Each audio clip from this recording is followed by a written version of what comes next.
இன்றைக்கு அவங்க இருக்கக்கூடிய இடத்தை தான் நீங்க பாக்குறீங்க. காசாவில இருந்து கிட்டத்தட்ட 40 நாட்டிகள் மைல் தூரத்தில் அவங்க நிக்கிறதாக சொல்லப்படுகிறது. எனவே அமெரிக்கா செய்யக்கூடிய வேலை என்னன்னு கேட்டா இந்த விவகாரத்தில் நீங்க கை வச்சிடக்கூடாது. இதை பத்தி மட்டும் வேணும்னா பேசுவோம். எத்தனை லாரி உள்ள வரணும், எவ்வளவு மருந்து உள்ள வரணும், எவ்வளவு உணவு உள்ள வரணும், இதை பேசுவோம்.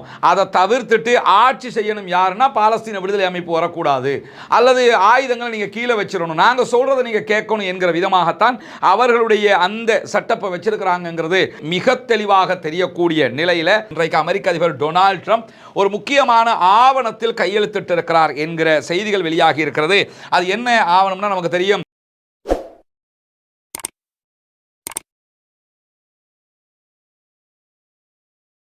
அன்பிற்கினிய சகோதர சகோதரிகளே, நம் அனைவர் மீதும் ஏக இறைவனுடைய அமைதியும் கருணையும் உண்டாகட்டுமாக என்கிற உயரிய பிரார்த்தனைகளோடு பாலஸ்தீனத்தினுடைய காசா பகுதிகளில் இஸ்ரேலிய ஆக்கிரமிப்பு ராணுவம் நடத்தி வரக்கூடிய தாக்குதல்கள் 726வது நாளாகவும் இன்றும் தொடர்ந்து வரக்கூடிய சந்தர்ப்பத்தில் இன்றைக்கும் காசாவிலும் காசாவையொட்டிய பாலஸ்தீன பெருநிலப்பரப்பிலும் இதையொட்டி சர்வதேச மன்றத்திலும் என்னவெல்லாம் நடந்து கொண்டிருக்கிறது என்கிற செய்திகளைத்தான் நாம் பார்க்க இருக்கிறோம். இன்றைய நாளிலும் கடந்த 24 மணி நேரங்களுக்குள்ளாக இஸ்ரேலிய ஆக்கிரமிப்பு ராணுவம் நடத்தியிருக்கக்கூடிய தாக்குதல்களில் 51 அப்பாவிகள் காசாவிலே கொல்லப்பட்டிருக்கிறார்கள், ஷஹீதாகி இருக்கிறார்கள்.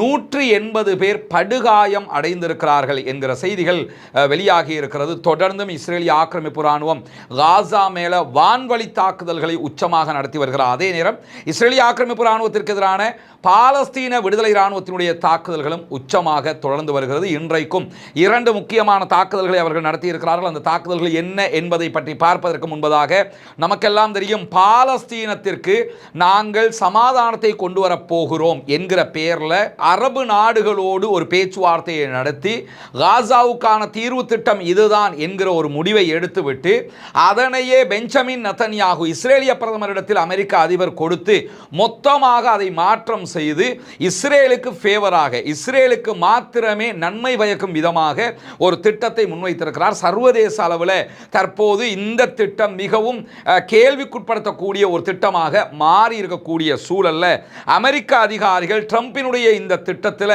திருத்தங்களை செய்வதற்கு, ஒரு சில விவகாரங்களில் திருத்தங்களை செய்வதற்கு நாங்கள் தயாராக இருக்கிறோம், பேசுவதற்கு தயாராக இருக்கிறோம் என்று அறிவித்திருக்கிறார்கள். நேற்றைய தினமே நமக்கெல்லாம் தெரியும், கத்தர் அதிபர் மிக தெளிவான ஒரு செய்தியை சொல்லிட்டார். இதில் நிறைய பேச வேண்டியிருக்கு, நிறைய கலந்துரையாட வேண்டியிருக்குது, நிறைய திருத்தங்கள் பண்ண வேண்டியிருக்குங்கிற செய்தி அவர் சொல்லிட்டாரு. அதே போன்று பாலஸ்தீன விடுதலை அமைப்புகளுடைய கூட்டணியும் இது தொடர்பாக நிறைய திருத்தங்கள் பண்ணணும், இல்லைன்னா இதை பேசுறதுக்கு எந்த தேவையும் கிடையாது என்று சொல்லியிருக்கிறாங்க. இப்படியான சூழலில் தான் அமெரிக்கா வெளியிட்டிருக்கக்கூடிய அறிவிப்பில் என்ன சொல்லியிருக்கிறாங்கன்னு கேட்டால், ஆக்சியோஸ் மேற்கோள் காட்டியிருக்கக்கூடிய செய்தியில் முழு திட்டத்தையும் நாங்கள் விவாதத்திற்கு உட்படுத்த தயாரில்லை, ஒரு சில விவகாரங்களை மாத்திரம்தான் பேச தயாராக இருக்கிறோம் என்று சொல்லியிருக்கிறார்கள். இதில் பேசப்பட வேண்டிய நம்பர் 1 விவகாரமாகவே பாலஸ்தீன விடுதலை அமைப்பு முன்வைக்கக்கூடிய ஒரு விவகாரம் என்னன்னு கேட்டால், ஆயுதங்களை கைவிடுவது என்பதை ஏற்றுக்கொள்ள முடியாது. பாலஸ்தீனத்துக்குன்னு போராடுற குழு நாங்கள் இருக்கிறோம், எங்கள் நாட்டு விவகாரம் இது, எனவே நாங்கள் ஆயுதத்தை கீழே வைக்கணும், நீங்கள் எங்களை ஆளணும், நாங்கள் ஆட்டோமேட்டிக்காக உங்களுக்கு அடிமையாக இருக்கணுங்கிறது ஏற்றுக்கொள்ள முடியாது, அதுக்கு நாங்கள் வரவே மாட்டோம் என்று சொல்லி திட்டவட்டமாக பாலஸ்தீன விடுதலை அமைப்பு முதல் விவகாரத்தை அடிச்சு நொறுக்கிட்டாங்க. மற்ற விவகாரங்களை பற்றி பார்க்கலாம் இருக்கிறாங்க. எனவே அமெரிக்கா செய்யக்கூடிய வேலை என்னன்னு கேட்டால், இந்த விவகாரத்தில் நீங்கள் கை வச்சிடக்கூடாது. இதை பற்றி மட்டும் வேணும்னா பேசுவோம். எத்தனை லாரி உள்ள வரணும், எவ்வளவு மருந்து உள்ள வரணும், எவ்வளவு உணவு உள்ள வரணும், இதை பேசுவோம். அதை தவிர்த்துட்டு ஆட்சி செய்யணும் யாருன்னா பாலஸ்தீன விடுதலை அமைப்பு வரக்கூடாது, அல்லது ஆயுதங்களை நீங்க கீழே வச்சிடணும், நாங்க சொல்றதை நீங்க கேட்கணும் என்கிற விதமாகத்தான் அவர்களுடைய அந்த சட்டப்பை வச்சிருக்கிறாங்கிறது மிக தெளிவாக தெரியக்கூடிய நிலையில கத்தர், அதே போன்று எகிப்து, அதே போன்று துருக்கி ஆகிய நாடுகளுடைய முக்கியமான அதிகாரிகளோடு பாலஸ்தீன விடுதலை அமைப்பை சேர்ந்தவர்கள் பேச்சுவார்த்தைகளை நடத்தி இருக்கிறார்கள். இந்த பேச்சுவார்த்தைகளில் எப்படியாவது சமாதானத்தை அடைவதற்கான உங்களுடைய திட்டத்தை முன்வைக்க வேண்டும் என்கிற கோரிக்கையை இந்த 3 நாடுகளுமே பாலஸ்தீன விடுதலை அமைப்பிடத்தில் முன்வைத்திருக்கக்கூடிய சூழல்ல பாலஸ்தீன பிரிவுகளுடனான ஆலோசனைகளை நாங்கள் செய்துவிட்டு அதற்கு பிறகுதான் முழுமையான பதிலை சொல்ல முடியும் என்கிறது பாலஸ்தீன விடுதலை அமைப்பு. ஏன்னா உள்ளுக்குள்ள 14 போராட்ட அமைப்புகள் இருக்கிறார்கள். இவங்க எல்லோரும் சேர்ந்துதான் பாலஸ்தீனத்திற்காக ஒட்டுமொத்தமாக போராடி கொண்டிருக்கிறார்கள். யாருமே எந்த விதமான மனக்கசப்பும் இல்லாமல் எங்களுடைய நாடு என்கிற பொது பிரச்சனையில் இன்றைக்கு 2 ஆண்டுகளாக போராட்டங்களை நடத்தி கொண்டிருக்கிறார்கள். அவங்களோட எல்லாம் நாங்கள் கலந்து பேசினதுக்கு பிறகுதான் ஒரு முடிவுக்கு வர முடியும். எனவே நாங்கள் கலந்து பேசிட்டு உங்களுக்கு சொல்றோம் என்று சொல்லி பாலஸ்தீன விடுதலை அமைப்பினர் சொல்லியிருப்பது மட்டுமல்லாமல் இந்த விவகாரத்தில் நாங்கள் ரொம்ப நெகிழ்வாக எவ்வளவு முடியுமோ அவ்வளவு திறந்த மனதோடு பேசுவதற்கு தயாராக இருக்கிறோம். ஆனால் நிறைய திருத்தங்கள் பண்ணணும். ஆயுதத்தை கீழே வைக்கிறத பற்றி யாரும் பேசக்கூடாது. அது எங்களுடைய உரிமை, எங்கள் நாடு என்பதையும் திட்டவட்டமாக அவர்கள் இன்றைக்கு சொல்லிவிட்டார்கள் என்கிற செய்திகளும் வெளியாகி இருக்கக்கூடிய சூழல்ல நமக்கெல்லாம் தெரியும் காசா மீதான இஸ்ரேலுடைய கடற்படை முற்றுகை தொடர்ந்து கொண்டிருக்கிறது.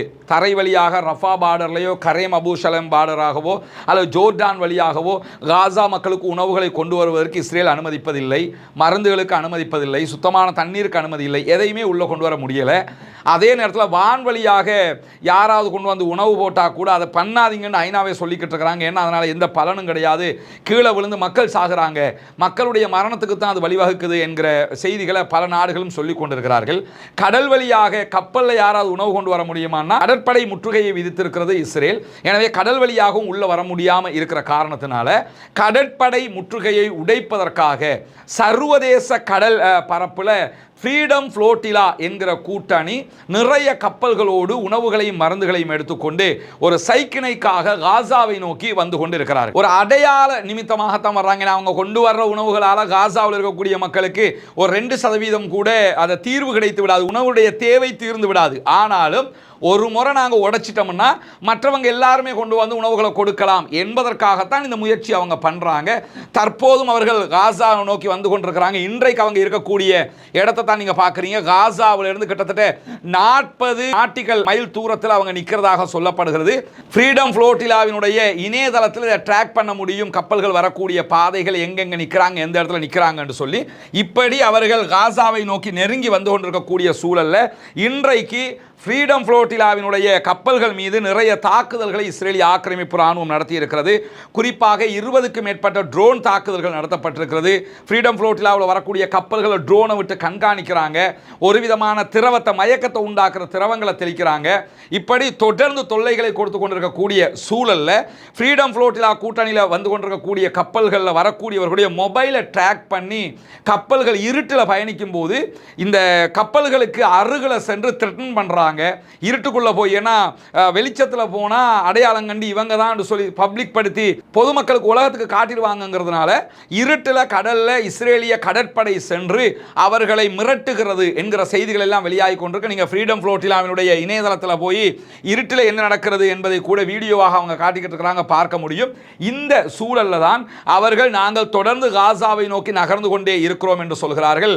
இவர்களை கைது செய்வதற்காகவும் இவருடைய கப்பல்களை எடுத்துக்கொண்டு செல்வதற்காகவும் இஸ்ரேலிய கடற்படையைச் சேர்ந்தவர்கள் பெரிய ஆட்களை கைது செய்துவிட்டு செல்வதற்கு தேவையான கடற்படை கப்பல்களோடு தயாராக இருக்கிறார்கள் என்கிற செய்திகளையும் வெளியிட்டிருக்கக்கூடிய சூழலில் தான் இந்த தாக்குதல்களுக்கு மத்தியிலும் ஃப்ரீடம் ஃப்ளோட்டிலாவினுடைய கப்பல்கள் காசாவை நோக்கி நகர்ந்து கொண்டே இருக்கக்கூடிய சூழலில் அங்கே கையில் வச்சிருக்கிற செல்போன், அவர்கள் கொண்டு போயிருக்கக்கூடிய தொடர்பு சாதனங்களை எல்லாம் கடலில் வீசி இருக்கிறாங்க என்கிற செய்திகள் இன்றைக்கு வெளியாகி இருக்கு. ஃப்ரீடம் ஃப்ளோட்டிலாவில் இருக்கக்கூடிய அல் ஜசீராவினுடைய பத்திரிகையாளர் சொல்லும் போது என்ன சொல்றாருன்னா, கூட வந்தவங்க அவங்க கொண்டு வந்த செல்போன்கள் எல்லாத்தையுமே கடலில் வீசினாங்க. ஏன் வீசினாங்கன்னா அந்த செல்போனை ட்ராக் பண்ணுறாங்க, ட்ராக் பண்ணி தான் கப்பலுக்கு ட்ரோன் அனுப்புகிறாங்க, இந்த மாதிரி வேலையெல்லாம் செய்கிறாங்க. அதனால் ட்ராக் பண்ணக்கூடாது என்பதற்காகவே செல்போனை எல்லாம் கடலில் வீசுகிறாங்க என்று சொல்லிவிட்டு இன்றைக்கு இத்தாலிய தொழிற்சங்கமாக இருக்கக்கூடிய, இத்தாலியில் இருக்கிற மிக பிரம்மாண்டமான தொழிற்சங்கமாக இருக்கக்கூடிய CGIL ஒரு முக்கியமான அறிவிப்பை விடுத்திருக்கிறது. ஃப்ரீடம் ஃப்ளோட்டிலாவில் போகக்கூடிய கப்பல்களுக்கு இஸ்ரேல் தாக்குதல்களை நடத்தினால் கண்டிப்பாக இஸ்ரேலுக்கு எதிராக நாங்கள் வேலை நிறுத்தத்தில் ஈடுபடுவோம். அதாவது இத்தாலியினுடைய ஹார்பர்களில், போர்ட்டுகளில் நாங்கள் வேலை செய்ய மாட்டோம் என்று சொல்லி வேலை நிறுத்தத்தில் ஈடுபடுவோம் என்கிற செய்திகளையும் இன்றைக்கு இத்தாலியினுடைய தொழிற்சங்கங்கள் வெளியிட்டிருக்கக்கூடிய செய்தியில் நம்ம பார்க்க முடியும். எனவே ஒட்டுமொத்தமாக ஃப்ரீடம் ஃப்ளோட்டிலா கூட்டணியினுடைய கப்பல்கள் இன்ஷா அல்லாஹ் நாளை இரவுக்குள் காசா பகுதிகளை நெருங்கும். அதை மொத்தமாக நெருங்க விடுவார்களா அல்லது மொத்தமாக கைது செய்து விடுவார்களா என்பதை இன்ஷா அல்லாஹ் நாளை பார்க்க முடியும். இப்படியான என்ன சம்பவம் நடைபெற்றாலும் அது ஒரு தனி வீடியோவாக நம்ம உடனே உங்களுக்கு கொண்டு வந்து தந்துடுவோம். வெயிட் பண்ணுங்க. ஃப்ரீடம் ஃப்ளோட்டிலாவில் பயணிக்கக்கூடிய மக்களுக்காக பிரார்த்தனை செய்யுங்க. காசா மக்களுக்கு அவர்கள் உயிரை பணயம் வைத்து அவர்கள் சுதந்திரமாக சுயாதீனமாக ஆயுதங்கள் தரிக்காமல் சிவிலியன்களாக காசாவை நோக்கி சென்று கொண்டிருக்கிறார்கள் என்பதுதான் யதார்த்தமாக இருக்கக்கூடிய சூழல்ல இன்றைக்கும் ஏடன் வளைகுடா பகுதிகளில் இஸ்ரேலுக்கு ஆதரவான ஒரு பிரம்மாண்டமான கப்பலை அன்சாருல்லா என்று சொல்லக்கூடிய ஹூத்திகளுடைய படைப்பிரிவு தாக்குதல் நடத்தி மூழ்கடித்து கொண்டிருப்பதான செய்திகள் வெளியாகி கொண்டிருக்கிறது. மினர்வே கெட் என்கிற ஒரு கப்பல், இந்த கப்பல் மீது நடத்தப்பட்ட தாக்குதல்களில் கப்பல் தீப்பிடித்து மூழ்கி கொண்டிருக்கிறது என்கிற செய்திகள் வெளியாகி இருக்கிறது. பாலஸ்தீனத்திற்கு ஆதரவாக தொடர்ந்து ரெட்சியில் செங்கடலில் வரக்கூடிய கப்பல்கள் மீது இவங்க தாக்குதல்களை நடத்தி கொண்டிருக்கிறார்கள். பாலஸ்தீனத்தில் தாக்குதல்களை இஸ்ரேல் நிறுத்துகிற வரைக்கும் இஸ்ரேலுடைய கப்பல்கள், இஸ்ரேலுக்கு ஆதரவான கப்பல்கள் மீது நாங்கள் தாக்குதல் தொடர்ந்து நடத்துவோம் என்பதுதான் அவர்களுடைய தெளிவான அறிவிப்பாக இருக்கிறது.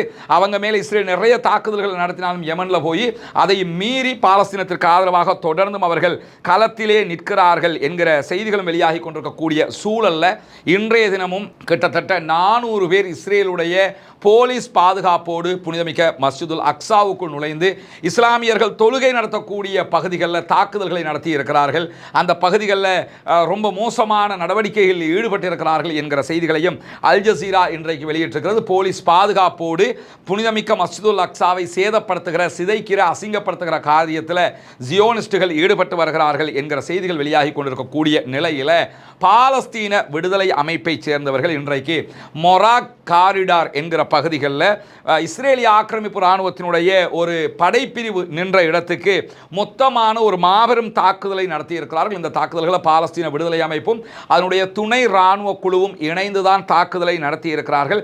இஸ்ரேலுடைய இராணுவ கட்டளை கட்டுப்பாட்டு தளத்தின் மீது தான் நிறைய குண்டு தாக்குதல்களை நடத்தி இருக்கிறார்கள். ஹெலிகாப்டர்களில் வந்து அவர்களுடைய பிணங்களையும் காயப்பட்டவர்களையும் இஸ்ரேலிய இராணுவம் எடுத்துக்கொண்டு செல்கிறது என்கிற செய்திகளையும் அவங்க இன்னைக்கு வெளியிட்டிருக்கிறாங்க. தொடர்ந்து இஸ்ரேலுக்கு எதிராக பாலஸ்தீன விடுதலை அமைப்பினர் தாக்குதல்களை நடத்தி வருகிறார்கள். குறிப்பாக இப்ப நடத்துகிற தாக்குதல்கள் எல்லாமே கெரில்லா மெத்தட் தாக்குதல்களாக இருக்கிறதுனால பாலஸ்தீன விடுதலை அமைப்பை எதிர்த்து தாக்க முடியாத ஒரு நிலைக்கு இஸ்ரேலிய ஆக்கிரமிப்பு இராணுவம் தள்ளப்பட்டிருக்கு. ஏன்னா அவங்க எப்போ வெளியே வருவாங்க, எப்போ வந்து தாக்குதல் நடத்துவாங்கிறது யாருக்கும் தெரியாது. கெரில்லா அட்டாக்னு சொல்லுவாங்க. அதுக்கு ஹிட் அண்ட் ரன் அட்டாக்காகத்தான் அவர்கள் இதை செய்து கொண்டிருக்கிறார்கள் என்கிற செய்திகளுக்கு மத்தியில் மெல்ஃபால்சிம் அதே போன்று கஃபர்சாத் ஆகிய பகுதிகளில் இஸ்ரேலிய ஆக்கிரமிப்பு இராணுவம் தங்கியிருந்த பகுதிகளில் இன்றைக்கு பாலஸ்தீன விடுதலை அமைப்பின் துணை இராணுவ குழு பாரிய தாக்குதல் ஒன்றை நடத்தியிருக்கு. இதில் எத்தனை பேர் கொல்லப்பட்டிருக்கிறார்கள், என்ன விதமான தாக்கங்கள் நடைபெற்றிருக்கிறது என்கிற செய்திகள் இதுவரை வெளியாகவில்லை.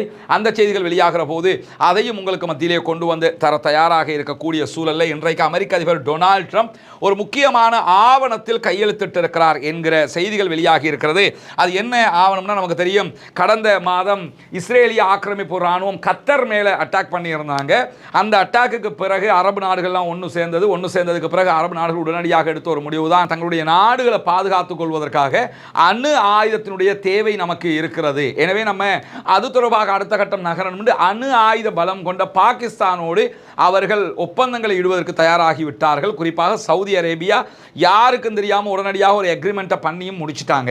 இப்படி சவுதி அரேபியா எக்ரிமெண்ட் பண்ணி முடித்த காரணத்தினால சவுதி அரேபியாவினுடைய வழியை தொடர்ந்து மற்ற நாடுகளும் பாகிஸ்தானோடு எக்ரிமெண்ட் பாதுகாப்பு ஒப்பந்தங்களை செய்வதற்கு தலைப்படுகிற போதுதான் உடனடியாக அமெரிக்க அதிபர் டொனால்ட் ட்ரம்ப் இன்னைக்கு வெளியிட்டிருக்கக்கூடிய அறிவிப்பில் என்ன சொல்லியிருக்காங்க, ஒரு கையெழுத்து போட்டிருக்கிறாரு. இதற்கு பிறகு கத்தரை யாராவது தாக்கினா அது அமெரிக்காவை தாக்கியதற்கு சமன். நாங்கள் இனிமேல் கத்தருக்கு அவ்வளோ பெரிய ஒரு இரும்பு பாலமாக நாங்கள் நிற்போம் என்று சொல்லி மீண்டும் ஒரு முறை கத்தரை ஏமாற்றுகிற வேலையை தான் அவர் பண்ணியிருக்கிறாரு. இதே மாதிரி ஒரு ஒப்பந்தம் தான் ஆல்ரெடி இருக்குது. கத்தருக்கு நாங்கள் தாக்குதல் நடத்த விட மாட்டோம், நாங்கள் பாதுகாப்போம், கத்தரை பாதுகாப்போம், சவுதியை பாதுகாப்போம், ஜோர்டானை பாதுகாப்போம், இதெல்லாம் சொல்லிக்கிட்டு இருக்கும்போது தான் இஸ்ரேல்காரன் இந்த அட்டாக் பண்ண, அதுவும் அமெரிக்காவினுடைய துணையோடு தான் அந்த அட்டாக்கை பண்ணினா அதற்கு பிறகும் மீண்டும் நாங்கள் உங்களை பாதுகாப்போம்னு சொல்லி அவர் கையெழுத்து போட்டிருக்கிறாருன்னு இன்னைக்கு செய்திகள் வெளியாகி கொண்டிருக்கக்கூடிய நிலையை நம்ம பார்க்க முடியும். பொறுத்திருந்து பார்ப்போம் என்னவெல்லாம் நடக்கப் போகிறது என்பதை. ஃப்ரீடம் ஃப்ளோட்டிலாவில் வரக்கூடிய மக்களுக்காக பிரார்த்தனை செய்யுங்கள். பாலஸ்தீன அப்பாவிகளுக்காக தொடர்ந்தும் அல்லாஹ்விடத்திலே கையேந்த மறந்து விடாதீர்கள். பாலஸ்தீன மக்களுக்காக ஜனநாயக ரீதியாக குரல் எழுப்ப மறந்து விடாதீர்கள் என்கிற கோரிக்கைகளோடு பாலஸ்தீனம் வெற்றி பெற வேண்டும், பாலஸ்தீனம் சுதந்திரம் அடைய வேண்டும், தீவிரவாதம் ஒழிய வேண்டும், பயங்கரவாதம் இல்லாதொழிக்கப்பட வேண்டும் என்கிற பிரார்த்தனைகளோடு ஆயிஷா சிஸ்டர், முகமது பிரதர், இது எங்க வீடு இல்லை, நீ எங்கட பொறுப்பு முடிஞ்சு முதலாவது வீடு இவங்களுக்கு தான் கையளிக்கிறோம். உங்களை மாதிரி என்றாலும் வேலை செய்யக்கூடிய ஒருத்தர் கொழும்புல ஒரு உண்டியலை கொண்டு வந்தார். 9,500 ரூபா சம்திங். அதுல காசு இருந்துச்சு. அந்த உண்டியலை கொண்டு வந்தாரு என்ற வீட்டு திட்டங்களை சேர்த்துக்கொள்ளுங்க. இப்படியெல்லாம் சேர்த்து செஞ்சிருக்கிறோம் அல்ஹம்துலில்லாஹ். இரண்டாவது வீடு இது சகோதரர் ரியாஸுக்குரிய வீடு. எனக்கு நிறைய கனவு இருந்த அந்த கனவு எனக்கு நிறைவேற்றி, அதனால் ரொம்ப சந்தோஷப்படுறேன். நான் இப்படி ஒரு கனவு நான் நிறைய காலங்கள் நான் இப்படி நினச்சிருந்தேன். எனக்கு அமைஞ்சிட்டு என் பிள்ளைகள் இப்போ நிம்மதியாக பழக்கக்கூடிய அளவுக்கு நிம்மதியாக. மூணாவது வீடு நம்ம கையளிக்கிற சகோதரர் கரீம் அவங்களுக்கும் அவங்களோட மனைவிக்கும் தான் நம்ம ஒப்படைக்கிறோம். வீடு பிடிச்சிருக்கா? உள்ள போய் பார்த்தீங்களா? சந்தோஷமா?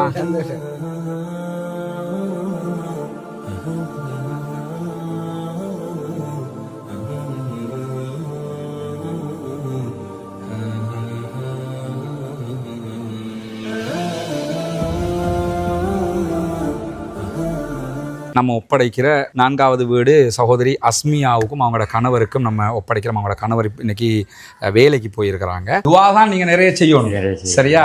அல்லாஹ் அவங்களுக்கு அருள் புரிவான்.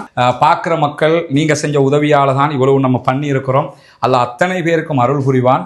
ரொம்ப ஒரு மகிழ்ச்சியான ஒரு தருணமாக இது இருக்குது. எனவே நிறைய அல்லாஹ்விடத்தில் நாங்கள் உங்களுக்காக பிரார்த்தனை பண்ணுறோம். இன்னும் ஒரு 9 வீடு கட்டணும் இன்ஷா அல்லாஹ். அல்லாஹ் அதுக்கும் அருள் புரியணும்னு சொல்லி துவா கேளுங்க. அதே மாதிரி ஒரு உம்மா, ஒரு விதவத்தாய், அவங்க எனக்கு 5000 ரூபா காசு அனுப்பிட்டு என் மொபைலில் இருக்குது, எனக்கு கையால் எழுதி ஃபோட்டோ பிடிச்சி அனுப்பியிருக்கிறாங்க. இந்த காசை மகன் சேர்த்துக்கொள்ளுங்க அப்படின்ட்டு. இப்படி ஒவ்வொரு சின்ன சின்ன அமௌண்ட்டுகளாக தான் சேர்த்துருக்கேன். என்னோட யூடியூப் சேனலில் காசாவில் பலஸ்தீனில் மக்களை கொள்கிறாங்க. அந்த செய்திகளை நம்ம அங்கே என்ன நடக்குதுன்றதை சொல்கிறோம். அதை பார்க்குற மக்கள் தான் அதில் நம்ம சொல்கிற இந்த தகவலையும் சேர்த்து இந்த உதவிகளை செய்கிறாங்க. அந்த அடிப்படையில் தான் இதெல்லாம் நம்ம செஞ்சுருக்கிறோம். அவங்களுக்காகவும் என்ன செய்யுங்கன்னு கேட்டால் நீங்கள் வந்து துவா செய்யுங்க இன்ஷா அல்லாஹ். இதுதான் நம்ம அடுத்து கட்ட இருக்கிற இடம். 4 வீடுகள் கிட்டத்தட்ட இவரில் கட்ட முடியும். அதுக்குரிய ஃபவுண்டேஷன் போடுகிற வேலைகளை ஆரம்பிச்சிருக்கோம். இன்றைக்கி தான் அதுக்குரிய வேலைகள், ஃபவுண்டேஷன் போடுகிற வேலைகள் ஆரம்பிக்கப்பட்டது. கற்களை கொண்டாந்து போட்டிருக்கிறாங்க. மேலதிகமாக இன்ஷா அல்லாஹ் அடுத்த வேலைகள் நாளை காலையில் இருந்து தொடரும் இன்ஷா அல்லாஹ் ஆரம்பிக்க இருக்கிறது. எனவே இந்த வேலைகளும் நீங்கள் தருகிற உதவிகளை கொண்டு தான் நம்ம செய்ய இருக்கிறோம்ங்கிறதுனால நீங்கள் தான் இதற்கும் உதவ வேண்டும். அல்லாஹ் உங்களுக்கு அருள் புரிய வேண்டும். உங்கள்கிட்ட தான் நம்ம இதை கேட்க முடியும். காசாவில் நடக்கக்கூடிய அநியாயங்கள் தொடர்பான வீடியோக்களை பார்க்கக்கூடிய சகோதரர்கள் நீங்கள் தான் இதுக்காக அள்ளி தர்றீங்க. சிறு தொகையாக இருந்தாலும் உங்களால் முடிந்ததை நீங்கள் தர வேண்டும் என்று நம்ம கேட்டுக்கிட்டு இருக்கிறோம். சதகத்துல் ஜாரியாவாக ஜகாத்து பணத்தையும், ஜகாத்து பெறக்கூடிய 8 கூட்டத்தாரில் ஒரு கூட்டத்தார் முஅல்லஃபத்துல் குலூப், உள்ளங்கள் ஈர்க்கப்படுகிறவர்கள் என்று அல்லாஹு தாலா சொல்லி காட்டுகிறான். எனவே இந்த இஸ்லாத்தை ஏற்றுக்கொண்ட சகோதரர்களும் அதிலே ஒரு குரூப்பாக இருக்கிறதுனால உங்களுடைய ஜகாத் நிதிகளையும் நீங்கள் தாராளமாக அதற்காக தர முடியும். இதில் மொத்தம் 4 வீடுகள் இந்த லேண்டுக்குள்ளே கட்ட முடியும். இந்த லேண்டும் நம்ம விலை கொடுத்து வாங்கியிருக்கிறோம் அல்ஹம்துலில்லாஹ்னு சொல்லி. ஏற்கனவே கட்டப்பட்ட ஒவ்வொரு வீடுகளும் 25 லட்சங்கள் சுமார் ஒவ்வொரு வீட்டுக்கு நம்ம செலவழிச்சிருக்கிறோம். முழுமையாக கம்ப்ளீட்டடாக ஒவ்வொரு வீட்டையும் நம்ம செஞ்சு கொடுத்துருக்கிறோம். அதே மாதிரி தான் இந்த இடத்துல 4 வீடுகள் கட்ட வேண்டி இருக்கிறது. எனவே இந்த வீட்டுக்கான உதவி ஒத்தாசைகளையும் வாரி வழங்குமாறு அன்பாக கேட்டுக்கொள்கிறோம். உங்களிடத்தில் மட்டும்தான் நாங்கள் கேட்டு வர முடியும். எனவே இந்த வீடியோக்களை பார்க்கிற சகோதரர்கள் இதற்கான உதவிகளை வாரி வழங்குங்கள். முன்னால் தெரிகிற நம்முடைய வங்கி கணக்கிலக்கத்திற்கு நீங்கள் உங்களால் முடிந்த உதவித்தொகைகளை அனுப்பித்தர முடியும். அதே நேரத்தில் வெளிநாடுகளிலிருந்து பணம் அனுப்ப முடியாது இந்த அக்கௌண்ட்டுக்கு என்று சொல்லக்கூடியவங்க முன்னால் தெரிகிற என்னுடைய வாட்ஸ்அப் மற்றும் தொலைபேசி இலக்கத்தை தொடர்பு கொள்ளுங்கள். உங்களுக்கு அதற்குரிய வழிகாட்டுதல்களையும் நம்ம தருவதற்கு தயாராக இருக்கிறோம். வல்ல இறைவன் நம்முடைய அனைத்து பணிகளையும் புரிந்து கொள்ள வேண்டும்.